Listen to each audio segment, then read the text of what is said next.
Bonjour chers francophones, je suis le bonimenteur français. Je suis ici pour vous parler du cinéma français de A à Z. Eh putain, il fait chaud! Bref, c'est une bonne température pour vous parler d'un film qui suit non-stop et que la saleté est omniprésente. Et quand je parle de saleté, c'est de tout genre de saleté. Donc...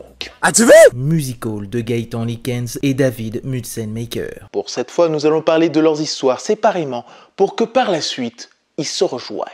Donc parlons de ce David qui a eu une plus longue carrière. Le français David Mutzenmaker a tout d'abord commencé dans la télévision française avec l'émission Exclusif qui faisait l'actualité des sorties ciné et musicales de 1997 et 2002 et aussi pour Combien ça coûte et 100% Mag en tant que journaliste. Puis il sera assistant réal pour 2 épisodes de la série Julie Lescaut. Ah bah oui, faut bien commencer quelque part. Par la suite, il travaillera dans beaucoup de documentaires pour France 3 avec Thalassa et pour France 2 avec Envoyé spécial. Donc il connaît assez bien tous les domaines de la télévision entre le public et le privé. C'est vrai que la télévision publique n'existe plus. Hello, darkness, my old friend. Et c'est en 2013 qu'il rencontrera le belge Gaëtan Likens. Un français et un belge.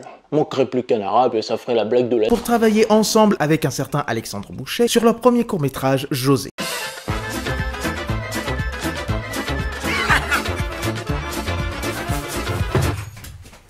Là, on prend le temps. Là, on déguste. Là, on regarde sa patronne et on se dit ouh, je la désire, celle-là. Oh, oui, je n'en peux plus. T'es content? Pourquoi tu m'as pris? C'est moi qui décide de quand, de où, de comment. T'as bien entendu ce que je t'ai dit?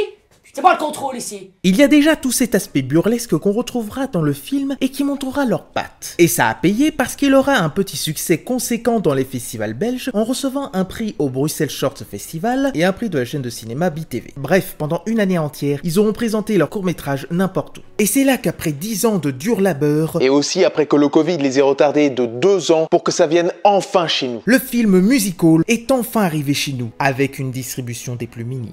Alors là, j'ai vachement galéré pour trouver une putain de séance. Et pourtant c'est distribué par EuropaCorp, c'est pas rien. Mais je pense que Luc ne devait pas être content de ne pas avoir pu participer à l'écriture, et donc il a fait plus de pub pour ce truc qu'est Arthur la malédiction. Ne me demandez pas un avis sur ce film, ce sera un direct ou VOD. Et si en plus tu rajoutes une vente de NFT sur ce film, c'est vraiment tout faire pour que personne ne le regarde. Ça pue la révolte, il y a du saccage dans l'air. On ne va pas en parler, il me faudrait 1 heure pour tout vous expliquer. Mais bref, passons maintenant à mon avis sur ce film. Est-ce que ce périple valait le coup de le voir? C'est ce que nous allons voir maintenant. Donc, qu'est-ce que j'en ai pensé?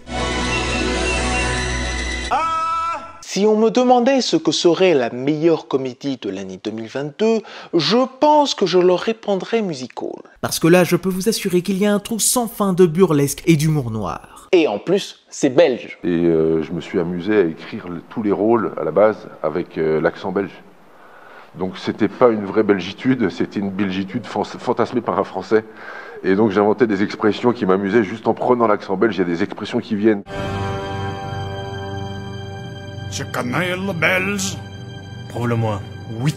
Tout commence sur une histoire de tromperie et de vengeance quelque peu basique, mais les deux réalisateurs ont réussi à proposer 1000 idées à chaque image pour qu'on ne soit jamais fatigué. Puis il y a un rythme fou qui ne s'arrête jamais, avec des dialogues où tu as l'impression d'avoir une fusion entre du Michel Audiard et du Quentin Tarantino. Mais on sent qu'il y a plus eu une inspiration des comédies improbables des frères Cohen pour les situations et les dialogues.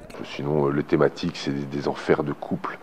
Ça peut se rapprocher aussi de ce qu'on trouve dans certains films des frères Cohen, dans les thématiques abordées, donc voilà. David, ce que tu as écrit, c'est du grand art. Le scénario peut être classique au premier abord, mais il y insuffle tellement de cinéma rarement mis en avant qu'on y est complètement conquis. Ensuite, tous les personnages ont des arcs narratifs séparés qui se suivent pour compléter cette quête de liberté et de vengeance. Un poil extrême. Et on se souvient de chacun d'eux grâce à leur gestuelle, leur personnalité et au jeu gargantuesque de chacun des acteurs et actrices. Et on en revoit certains qui étaient dans le court-métrage José. Donc bravo à Tom Odenaer en tueur cinglé, Anthony Lewis en comédien incompris, Laurence Holtzuki en détective très active, Vanessa Guide dans le rôle de la victime, et les 2 hommes de main assez à la ramasse. Et surtout, il faut que je félicite 2 acteurs en particulier. Frédéric Imberti qui a caricaturé à mort un patron véreux, vorace et dégueulasse, mais qui le fait tellement bien qu'on en demande encore. à sérieux à chaque moment, on est époustouflé par sa performance. Et enfin, le personnage principal, celui où tout tourne autour de lui, Wim Willaert, qui est le bouc émissaire de cette histoire et qui arrivera à se relever après tout ça. Mais il portait vraiment, déjà il était très très sensible au scénario, et puis il a cette double qualité qui est à la fois d'être une espèce de viking très bourru à première vue, mais en fait un hypersensible avec ça. Donc c'est un mélange de ce côté un petit peu le mec du Grand Nord d'il y a 15 siècles, physiquement, mais en même temps avec une grande sensibilité. Et cette alchimie est assez rare, j'ai l'impression. Il y a aussi une voix off omniprésente qui pourrait déranger et être de trop, mais là, elle est bien utilisée pour présenter les personnages et ne pas être perdu par les événements. Mais il est vrai que j'ai un peu menti. Ce n'est pas une simple comédie, c'est aussi un thriller et un film de gangster avec une petite pincée de giallo ici et là. Pour le style et la colorisation de certains plans. Parce que les réalisateurs nous mélangent les genres, les couleurs et les arômes pour avoir un plat inestimable et sans fin, et pour que ça ne s'arrête jamais, malgré la saleté dégoulinante pendant tout le film. L'avantage de deux réalisateurs, que l'un est plutôt yin, l'autre est plutôt yang, comme ça, ensemble, ils font un équilibre. Chacun veille sur quelque chose d'autre. Ça marche très bien. Après, mon seul regret, c'est que ça se finit trop vite. Ça dure à peine 1h20, générique compris. Et attention, ce n'est pas pour tout le monde parce qu'il peut aller sur de l'humour très graveleux, mais qui pour moi passe crème avec son imagerie sale et avec son ton très cartoonesque venant des dessins animés de Tex Avery, et que inconsciemment tu as l'impression de revoir le cinéma déjanté de Jeanne Kounen du temps de Doberman. C'est beau. C'est Noël. Ça sent le sapin.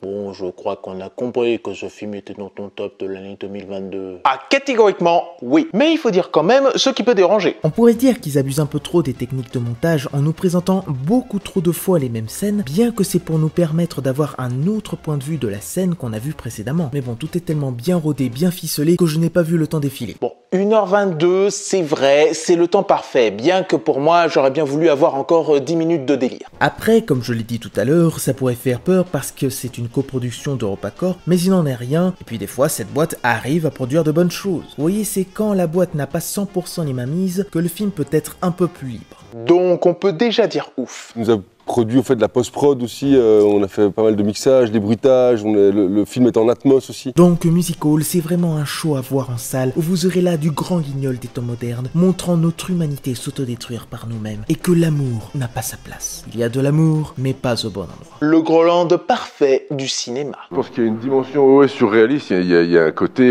manifeste du surréalisme d'André Breton, avec un petit côté Magritte peut-être, avec c'est vraiment des élans surréalistes, c'est presque un cauchemar les yeux ouverts ce film en fait.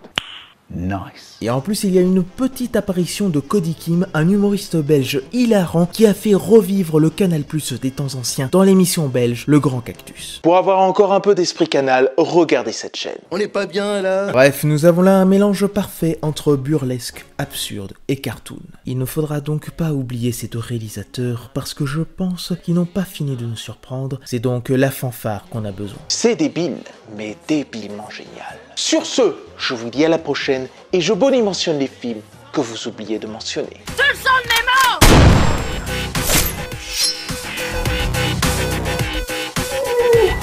Elle est où la En tant que patron.